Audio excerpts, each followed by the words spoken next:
Vamos mais uma vez para Brasília falar ao vivo com a Luciana Verdolim. O ministro do Supremo Tribunal Federal, Alexandre de Moraes, deu 48 horas para que o Conselho Regional de Medicina do Estado de São Paulo comprove a suspensão de processos abertos contra médicos que realizaram abortos legais.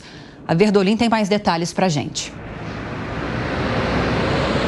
A polêmica, né, Lívia, começou no início do ano, em abril, quando o Conselho Federal de Medicina mudou as regras do aborto legal no país. Limitou a 22 semanas e limitou também e sinalizou que o aborto por assistolia, que é a indução, né, a injeção de medicamentos para parar o coração do feto, também não deveria ser utilizada após esse período. Isso causou uma repercussão negativa entre os órgãos de defesa da mulher, entre o pessoal que entrou com a ação lá no Supremo Tribunal Federal, e é dentro desse processo que o ministro Alexandre de Moraes está cobrando explicações, tanto de hospitais de São Paulo que realizam os procedimentos. Ele quer saber como é que está esse atendimento à mulher em caso do aborto legal. São 3 casos: estupro, risco de vida para a mãe e também casos de anencefalia. E o ministro Alexandre de Moraes quer saber exatamente como é que estão os processos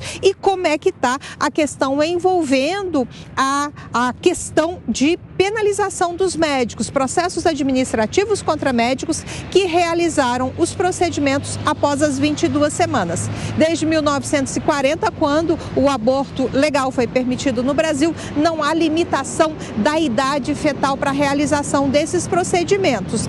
Houve essa regulamentação do Conselho Federal de Medicina.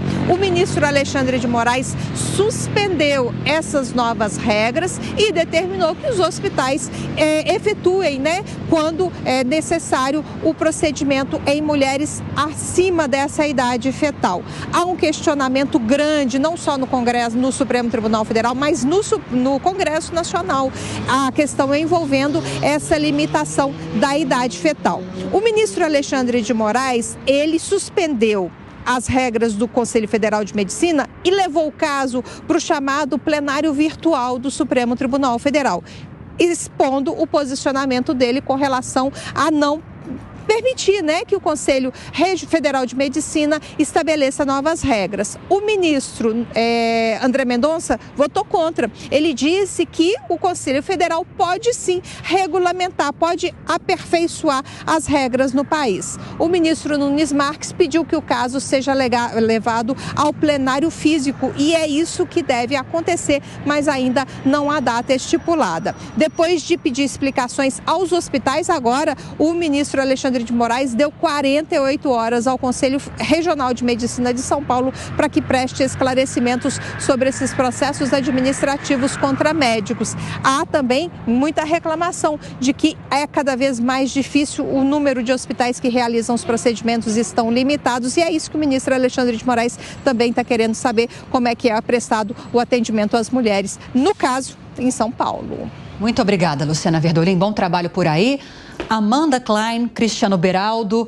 Amanda, tecnicamente faz sentido para você essa decisão de agora de Alexandre de Moraes, uma vez que a liminar, que foi estipulada por ele mesmo, derrubou aquela resolução do Conselho Federal de Medicina que proibia a prática da assistolia fetal em gestações por estupro, claro, após a 22ª semana de gestação. Faz sentido que, consequentemente, aqueles médicos que, à revelia da resolução, realizaram um procedimento não sejam penalizados, não sejam investigados, ainda que na esfera administrativa?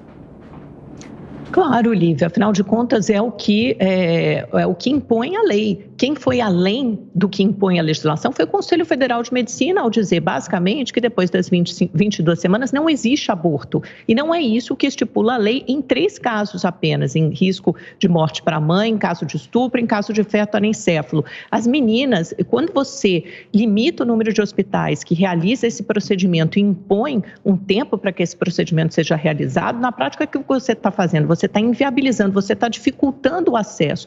Você, inclusive, está encorajando, estimulando que meninas não consigam realizar o aborto antes das 22 semanas. Você cria um sufocamento, um cerco a um direito que é direito da mulher desde Código Penal de 1940, ou seja, há mais de 80 anos, em apenas 3 casos previstos na legislação, que já coloca o Brasil entre os países com uma legislação mais dura, mais restritiva contra o aborto. Portanto, quem precisa definir isso é o Congresso, é o Poder Legislativo, é o Poder Judiciário, considerar constitucional ou não constitucional. É importante que o Pleno do Supremo delibere sobre esse assunto, mas é importante principalmente que as mulheres mantenham seus direitos duramente conquistados. Mas tem 2 aspectos nesse tema. Um é um aspecto moral. Não se pode exigir do médico que o médico realize um aborto. Isso não deve acontecer. Há médicos que irão realizar dentro das regras determinadas pela lei e há outros que não farão. E assim seja. Agora, você tem um aspecto objetivo, científico. Quando se determina que é caso para aborto, é neste momento em que o procedimento deve acontecer. Caso a mãe tenha risco de vida, avalia-se se é possível que o feto sobreviva fora da barriga. Se não puder sobreviver, infelizmente, terá que se fazer ali uma escolha.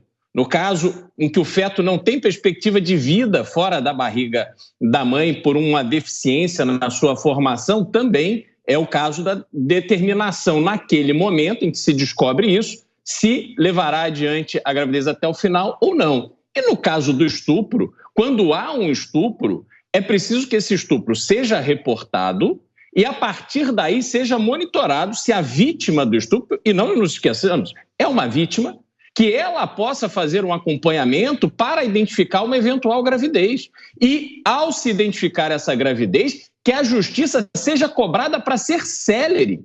Porque se ela não toma a decisão, fica a cargo da vítima ficar com a culpa. Isso sim é um absurdo. Tem que se olhar para o judiciário e não para o CREMESP.